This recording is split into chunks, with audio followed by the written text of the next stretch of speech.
Now that we know a little bit more about ifs and else statements, what we're going to start talking about is how we can combine ifs and else's and then also some other operators to create some complex Boolean expressions. So we're going to start off with an example. It's going to kind of motivate us to use some of these things. We're going to talk about getting a driver's license. So in the great state of Illinois, three things are required. You need to, well, there's probably more, but at least three things are required. Number one, you have to be at least 16 years old. Number two, you have to have 50 hours of driving time accumulated. And number three, you have to pass a written test, of which if you get a grade of, I believe, 90 or higher in the classroom, you don't have to take the test, or sorry, not the written test, but a driving test at the DMV. So we're going to write a program that kind of simulates that and tells the user what they need to do. So I'm going to first start off by collecting some information from the user. So I'm going to need a scanner to do that. So scanner input equals new, and then we're going to get, we're going to make a new scanner from the system input, just like normal. Okay, so I'm going to ask the user a few questions. Question number one would be system.out.println. How old are you? How old are you? Perfect. And we are then going to get input from the user. It's going to be an integer. So int age equals, and then we're going to use our scanner. So input.next int. Wonderful. Then we need, let's see, we are going to ask for, let's see, how many hours do you have? How many driving hours have you accumulated? I think that's spelled correctly. Wonderful. And so then we'll have a new integer hours, and that will be, of course, my input.next int. Before I get too ahead of myself here, I should probably import my scanner class to be used as well.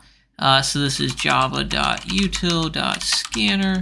Will do the trick for me. Okay, so I have the number of hours, I have my age, and the last thing is system.out.println. What did you score on your driving test? Question mark. And then we'll grab this last information from the user. All right, perfect. So now what we're going to do, once we've gathered all this information from the user, we have to make some decisions on what exactly they have to do, what their next steps have to be, right?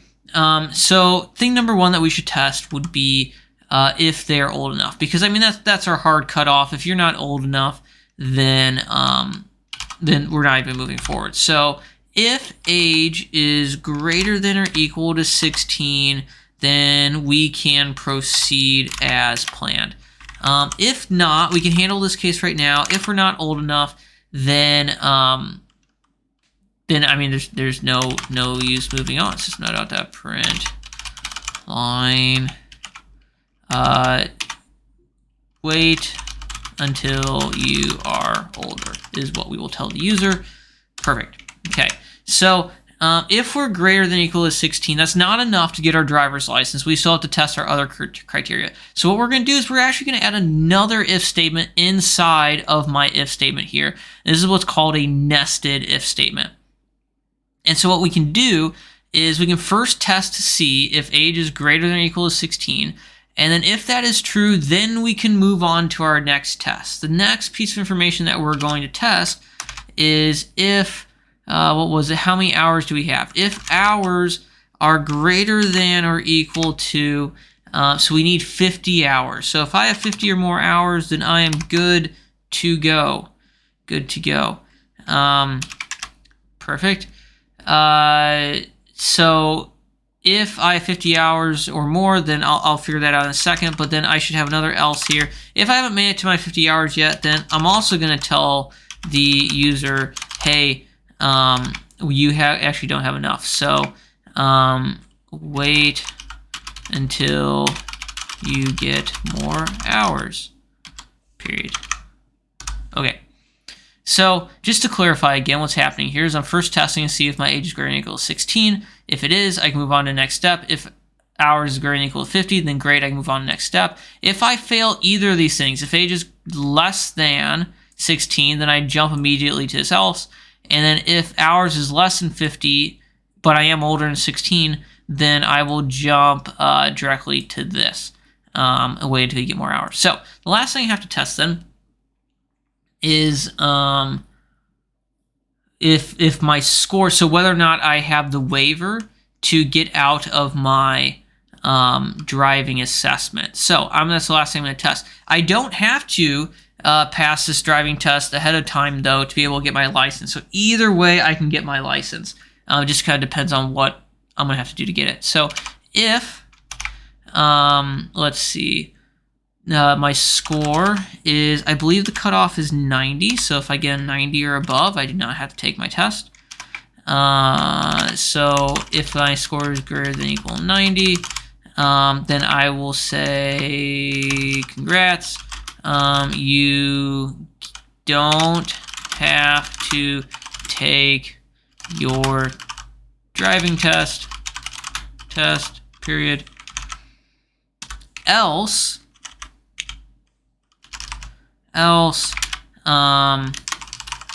system.out.print line, sorry, you have to retake your driving test.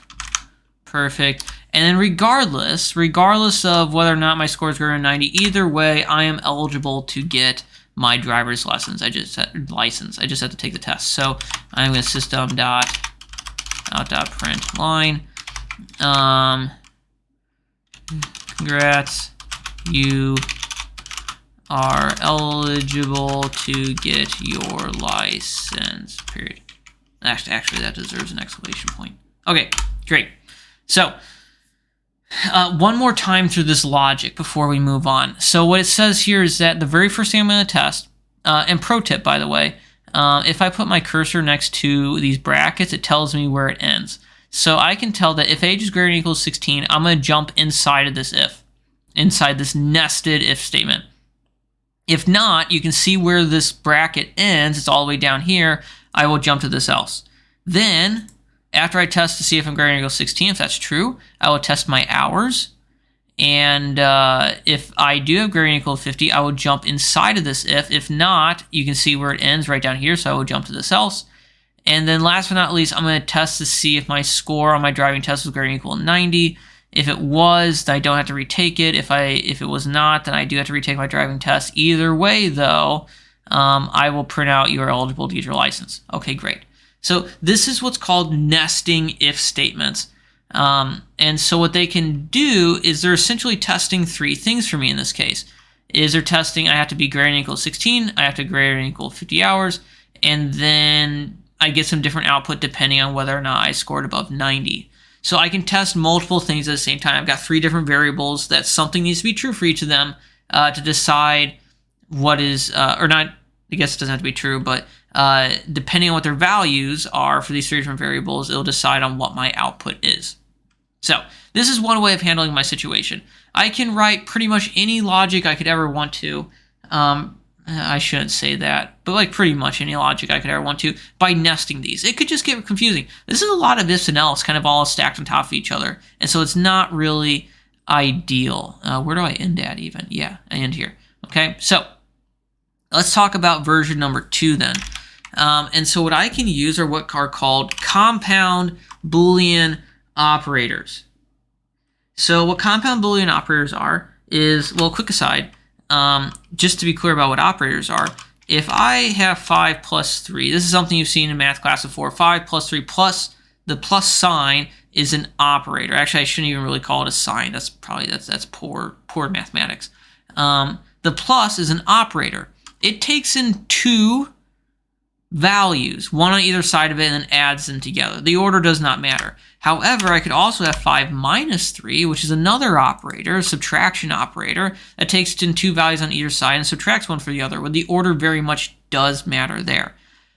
The important thing, though, for both plus and for minus is that they take in 2 numbers, right? I can't really, or at least right now, it doesn't really make sense to like subtract strings from each other or to subtract characters or Boolean values. Like that doesn't really make sense, right? So same thing happens here. I have 3 different Boolean operators that are going to be helpful to me. One of them is OR. One of them is and one of them is not. So the first 2, OR and are both Boolean operators that take in 2 Boolean values, one on either side of them, and they output a new Boolean value. The not operator takes in 1 Boolean value and outputs the opposite of that thing. So here's what they do. The OR value takes in 2 Boolean values on either side. So if I have 2 Boolean values, for example, if I have 2 Boolean values x or y, what this outputs is whether or not either of them or both of them are true. So if x and y are both true, it outputs true. If x is true but y is false, it outputs true. If x is false but y is true, it outputs true. And if they are both false, then I output false. So the OR operator just asks, is this or is this true? If they're both true, that's also fine. The AND operator, so x and y, outputs true if and only if both values are true. So if x is true and y is true, this outputs true. If x is true and y is false, it outputs false. If x is false and y is true, it outputs false. And if they are both false, it outputs false. So the only way that AND outputs true is if both are true, if x and y are true. The NOT operator, not x, just always outputs the opposite value of whatever that thing was before. So in this case, if x is true, not x will output false. If x is false, then not x will output true. Simple as that. All right. These are things that if you took computer science principles you've seen before, shouldn't be too big of a deal. Okay. So the question is, how can I use some of those? Actually, I only really use one of them here to help out with this situation. I can make what I would argue is a simpler set of code to do the exact same thing, and we're going to do that right now. So this is redundant code. I'm going to end up deleting the previous one here in a second, or rather probably commenting it out. But so it is duplicated code here for a second. So let me ask myself, there are essentially 1, 2, 3, 4, 5 outputs that are potentially the case. I'd actually make the argument there's probably only 4 because it's either this and this, or this and this, or this or this. So there's really only 4 potential outputs that could happen. So what I'm going to do is I'm going to come up with the 4 potential situations that could occur. So if, all right, how do I output congrats, you don't have to take your driving test, and then congrats, you're eligible to get your license? I do that by having an age that is greater than or equal to 16, hours that are greater than or equal to 50, and a score that is greater than or equal to 90. So I'm going to have all those things in here. If age is greater than or equal to 16, so I need that to be true. I also need to be true these other things. So what operator should I use here? I should use AND. Hours is greater than or equal to 90, and score is greater than or equal to, actually that was 90. My hours is greater than or equal to 50. Oops. Okay. So let's be clear about what's going on here, is that these 3 things, age is greater than or equal to 16, will evaluate to be either true or false. Hours is greater than or equal to 50 will evaluate to either be true or false. And score is greater than or equal to 90 will evaluate to either be true or false. So all 3 of these values are Boolean values here. And so what will happen is that I will take age greater than 16, true or false, and AND it with hours greater than or equal to 50. Then whenever that value is the ANDed value, I will AND that with score is greater than or equal to 90. So it'll be great. Okay. So if those are all true, what do I have to have happen or want to have happen? Well, I'm going to output this. Congrats, you don't have to take the test. And this line right here. Oh, I should get all of it. You're eligible to get your license. Wonderful. Okay, so that's option number 1. So I simplified my code here by combining 3 of these Boolean situations all into one. All right, step 2. I want to figure out how to get, sorry, you have to retake the driving test. So I can be slightly clever here. So I'm going to have an else and then if. So what do I want to be true? Well, the only way to get there is age has to be greater than or equal to 60 to get in this part. So I'll keep that. And hours have to be greater than or equal to 50. I need that to be true as well. Okay, here's the not clever part. Here's actually the opposite of the clever part. I also need to be true. Okay, so I can do this in a couple of different ways. Actually, 3 different ways. I could say and. So before I had to have scores greater than or equal to 90. The only way I would get into this part is if score is less than 90. So I can actually change this. Score is less than 90. That's one way.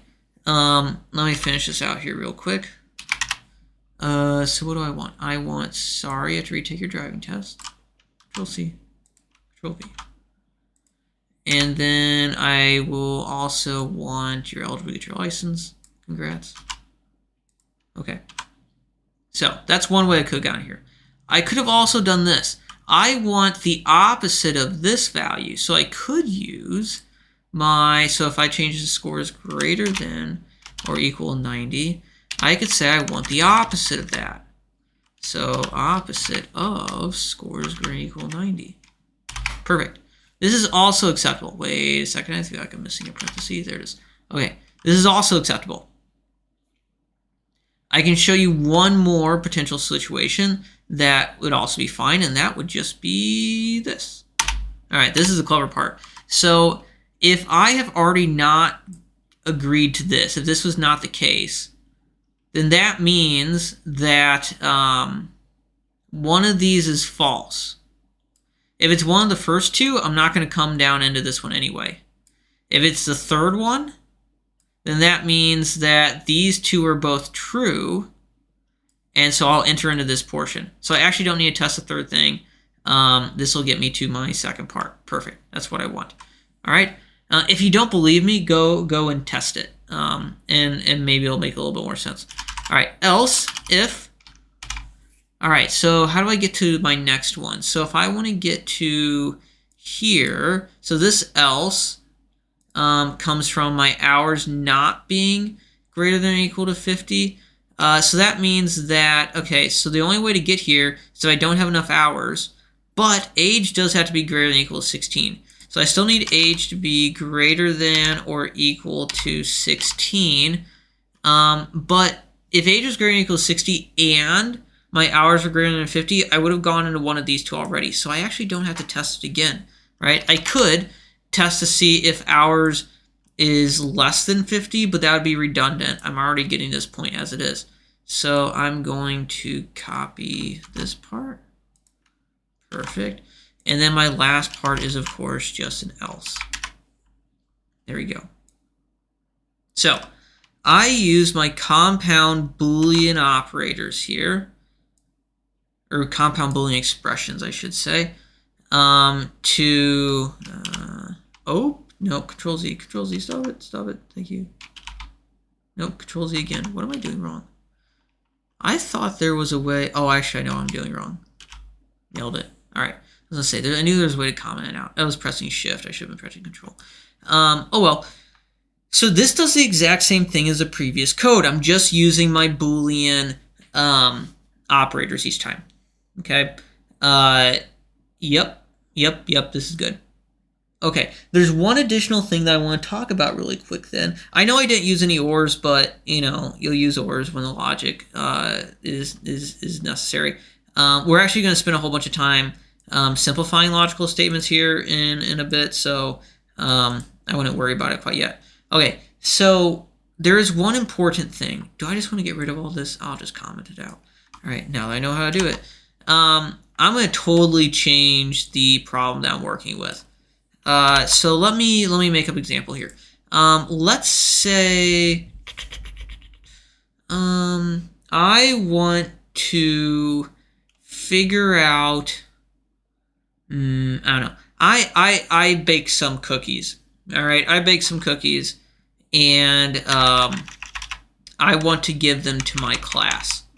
Okay, and so I bake, a whole bunch of cookies, and I know how many students I have in class. What I don't know is how many cookies I should give to each student. Okay, so I do this on a regular basis where I make cookies for my class, obviously. So I am writing a program that I can just use in the future. I can input the number of cookies I made and the number of students I have, and it'll tell me how many cookies to give to each student.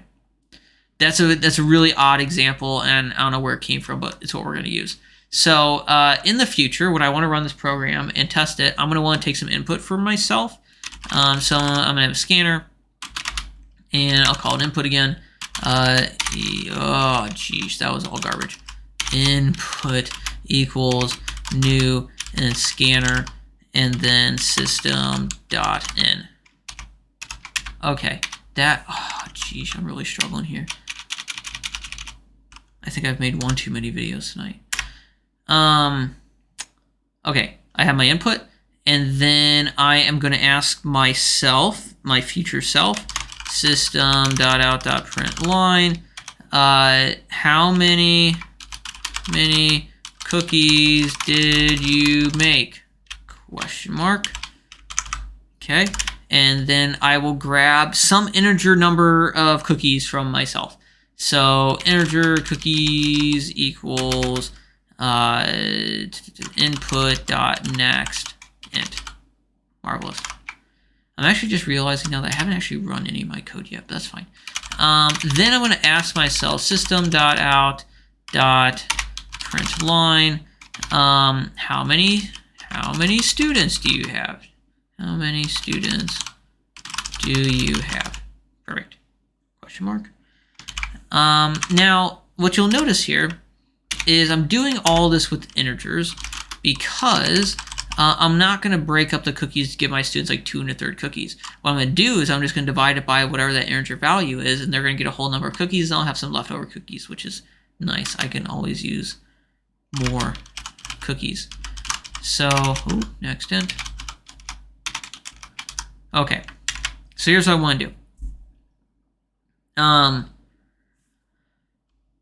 I want to do two things. I want to figure out how many cookies I'm going to give to each student, and if it's greater than a certain threshold, determine if I want to then share some with, I don't know, the rest of the math department. Okay, so here's what I'm going to do.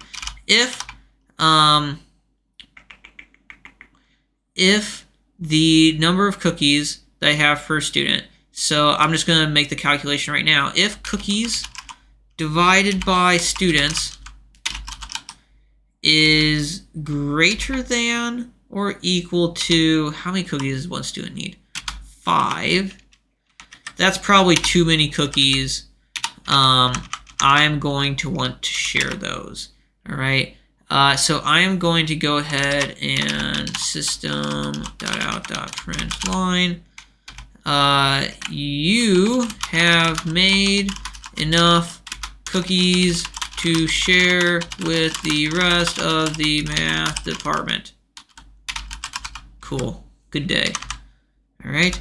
Else, I have not. Out.println. Oh my gosh. Oh no. Oh no.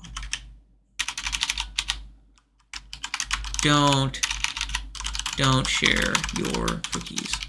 Period. Okay. This all sounds good. I'm gonna go ahead and run this and let's see what happens. Oh, I'm not doing switches anymore. This is Java compile. Compound. I shouldn't have given it such a long name. Oh well, you live and learn. Compound Boolean expressions. Okay, how many cookies did you make? 24. How many students do you have? 15. Don't share my cookies because I only have enough for, in this case, 1 cookie per student. Okay, if I try that again, I made 50 cookies and I only have 5 students. You have enough cookies to share with the rest of your math department. Awesome, fantastic. Now let's say that I'm having a really rough day, per usual, and not per usual. That's a joke. And I want to. I'm trying to make a decision whether or not I have enough cookies. And what I've forgotten is that it's actually the summer, and so I currently don't have any students in class. And so I go ahead and I run this, and I make myself so many cookies. And how many students I have to share with? I have 0. And then, oh my gosh, I have an issue. What I just did was I attempted to divide by 0, right? Which, as we all are well aware, is a big no-go. So how do I handle this? How do I stop the user from dividing by 0? Well, I should probably test to make sure that the number of students is not 0 before I do anything else. So what I should do is, before I check to see if cookies divided by students is greater than or equal to 5, I should test to see if students is not equal to 0. All right, so here's what's happening. To be able to share my cookies with the rest of the math department, and to, I need to have at least non-zero number of students. Now, the issue you might be asking yourself is like, well, okay, if I do have 0 students, then I plug in 0, and this will be false, but then I will still test to see if cookies divided by students is greater than or equal to 5. And that sounds reasonable. So that sounds like a big issue, right? Well, let's test it and see what happens. So how many cookies did I make? I made 100 of them again. And how many students did I have at 0? But it worked. Don't share your cookies. Why? Well, so there's this idea here which is called short-circuiting. All right, short-circuiting. So what it does is this. Java is smart enough to know that if I test this portion and see that students not equal to 0, that is false, Java will not go on to run this second portion, because if this part's false, it already knows that this entire AND statement is going to be false. And so it will short circuit. It won't go to the second portion here. It'll just stop and move on, and it'll go to my else portion. So that saves me the potential of having done this calculation that I didn't want to do here. So whenever I have an AND statement and the first portion of my AND statement is false, I will not test the second portion, which is a good thing. So that's for AND statements. The question is, do you think that this also exists for ORs? And the answer is yes, it actually does, just not in the way that you might initially think. It's not if it's false. But if I have an OR statement, so if I have an OR statement, just throw it off to the side here, X or Y, if X is false, then it'll obviously go on to test Y as well. But if X is true, I only need one of the items to be true. And so I don't need to test Y. I can just automatically move on into whatever whatever calculation is being done with this expression. I can automatically assume this is true. So short circuiting exists for ORs as well as it does for ANDs. All right. So this was a how far are we? 29 minutes. A semi-lengthy video on compound Boolean expressions. We looked at a couple different ways of handling them. We looked at nesting our ifs and elses together to kind of make a whole bunch of decisions. We also looked at using ands and ors and nots as well to combine these Boolean expressions together to make some decisions for us. So these will be things that obviously be significantly useful for us later to help us make decisions. And then the next thing that we're going to do is actually going to look at how we can use these Boolean expressions, these Boolean operators, in an idea of what's called Boolean algebra, where we can simplify or expand out different situations depending on what I need at the time. So these will be very useful for us later making decisions, and we're going to look at them a little bit more in a later video.